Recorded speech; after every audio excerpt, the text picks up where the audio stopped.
Hello po, it's Teacher Joy of Teacher Joyland Online Review with the collaboration of NCV Reviewers. Today or ngayong hapon ay magbibigay kami ng 1 point sa inyo under sa General Education sa lahat ng magtitake ng Licensure Examination for Teachers this September 2026. Okay, so paunang tanong. Who is the youngest president of the Philippines? Youngest president meaning pinakabatang president.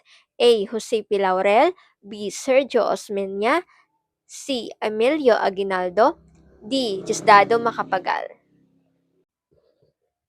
Alright, so before we gonna check the correct answer and give the rationale for this question, I would like to invite everyone na bumili ng ating NCV books, reviewers.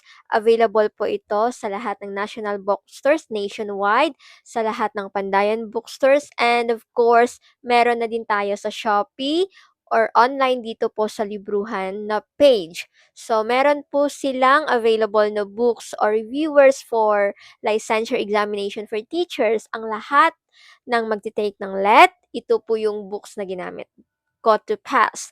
Of course, meron na din po silang civil service exam reviewers by NCV and meron na din silang LEC for criminology students. So, ang kanilang books or reviewers ay proven and tested po dahil ginawa at sinulat or sinuri ito talaga ng mga kilalang mga tao. So, for licensure examination for teachers ay ginawa po ito ng author na si Teacher Seppi with 1.3 million followers and of course 1.5 million viewers. So, imagine, and si Teacher Seppi ay nag-top din sa board exam.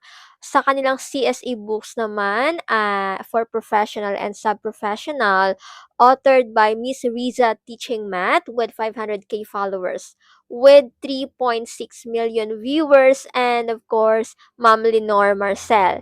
And for criminologist reviewers naman, ay ang ating Lectop 1, John Michael Bondalian Amio, and ang ating national lecturer, Franco Angelo Reyes. What are you waiting for? Sugod na kayo sa lahat ng national bookstores, online shop, or di kaya sa mga Pandayan bookstores. Yun lang po, avail na kayo habang may slots pa ang ating NCV reviewers.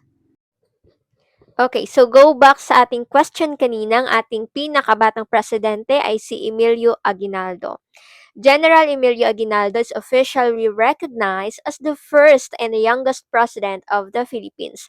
Unang Pangulo guys ng Pilipinas. Siya ang namuno sa unang Republika ng Pilipinas or unang Republika ng Pilipinas noong first 1899 hanggang 1901. So, sa edad na 29 years old. So, he also led the first Philippine Republic during the Philippine-American War.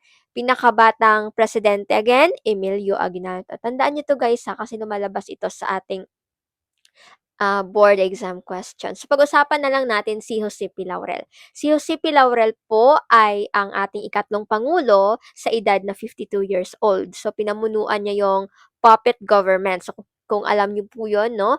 Yung puppet government ay under po sa kanya kung saan naging sunod-sunuran po siya ng mga Japanese. Okay. Letter B, Sergio Osmeña naman po yung ating ikaapat na pangulo ng Pilipinas sa edad na 65 years old. Okay?